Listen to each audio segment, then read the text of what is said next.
programang ito ay rated SPG. Striktong patnubay at gabay ng magulang ang kailangan. Maaaring may masiselang tema, lengguwahe, karahasan, sexual, horror o droga na hindi angkop sa...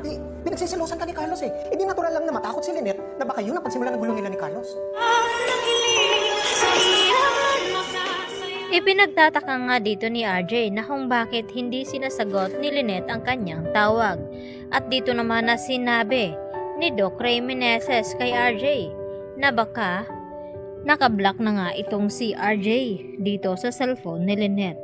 At dito naman na sinabi ni RJ kay Doc Ray na nag-aalala siya ng husto dahil nakikita din daw ni RJ kung paano ang selos daw dito ni Carlos sa kanya at bakit naman daw dapat iiwas itong si Lynette. At dito naman na sinabi ni Doc Ray, natural lamang daw na pagselosan ni Carlos itong si RJ.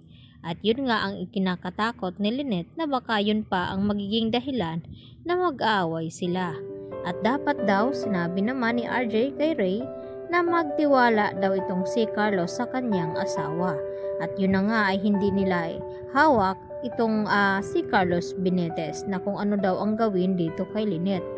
Kaya hindi na nga mapapakali itong si RJ. Kaya si Annalyn ang tinawagan nito at tinanong kung may balita ba siya sa kanyang ina. At dito nga na nasabi ni Annalyn sa kanyang ama na kay RJ na yun nga ay dinalaw niya ang kanyang ina at may napansin nga siyang sugat dito sa braso ng kanyang ina. At dahil pinagtakpan nga dito ni Lynette ang ginawa ni Carlos sa kanya, kaya nakalusot pa rin itong si Carlos Benitez. Samantala, patuloy pa rin na nanalangin itong si Annalyn na bago siya pupunta ng Japan ay sana raw ay magkaroon ng himala at magising na ang kanyang lolo Pepe. At sa hindi inaasahan may isang panauhin na muli namang magbabalik sa buhay dito ni Don Pepe. At yun nga ang kanyang asawa na iniwan siya noon. Kaya ngayon ay nagbabalik ito at dito naman na sinabi ni Lolo Pepe kay Annalyn na yun na nga ang kanyang lola. At dahil dito, kampante itong si Annalyn na aalis papuntang Japan dahil nakasigurado na itong si Annalyn na nasa mabuti na ngang kalagayan ang kanyang lolo Pepe. At dito naman na may kapalit ang lahat ng yon dahil sa mga masamang balak dito ni Eric at Justin na gusto na nga nilang pabagsakin ng tuluyan itong Apex at pati na nga itong si Giselle dahil alam nila na yun ang mahalaga ang Apex sa mga tanyag. Kaya naman, hindi na daw sila magsasayang ng oras upang isakatuparan na nga ang kanilang mga plano.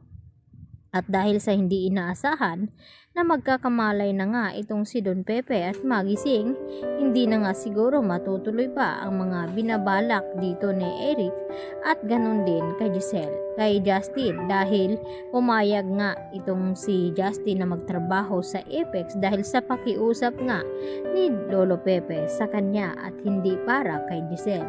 At kahit anong hingi nga ng tawad dito ni Giselle sa kanyang anak ay hindi nga daw niya ito mapapatawad at humiling pa nga itong si Giselle na ano daw ang pwede niyang gawin, mapatawad lamang siya ng kanyang anak. At dito naman na sinabi ni Justin sa kanyang ina na sana raw ay maglaho na ito, baka sakaling mapatawad niya ang kanyang ina. At hindi naman napigilan ni Giselle ang kanyang sarili na mapagbuhatan muli ng kamay itong kanyang anak na si Justin dahil wala daw itong respeto sa kanya. At dahil nga nanggagaling sa galit ito, nang ibigay ni Giselle itong bag na may naalala pala itong si Justin dahil sa trauma sa ginawa ng mga nag-ampon sa kanya. At dahil dito, sinadya ni Eric na yun talaga ang ibigay dito kay Justin nang sa ganon ay lalo pang magalit itong si Justin sa kanyang ina na si Giselle. Kaya yan naman ang ating pakatutukan at aabangan mamaya-maya mga kapuso kung ano na nga ba ang magiging kahinatnan dito ni Don Pepe na ngayon nga ay itong si Annalyn ay may misyon na gagawin sa Japan. Yan po ang aking karagdagang latest update at maraming pong salamat sa inyong pananatiling panonood dito sa aking munting channel at hanggang sa muli mga kapuso, maraming salamat.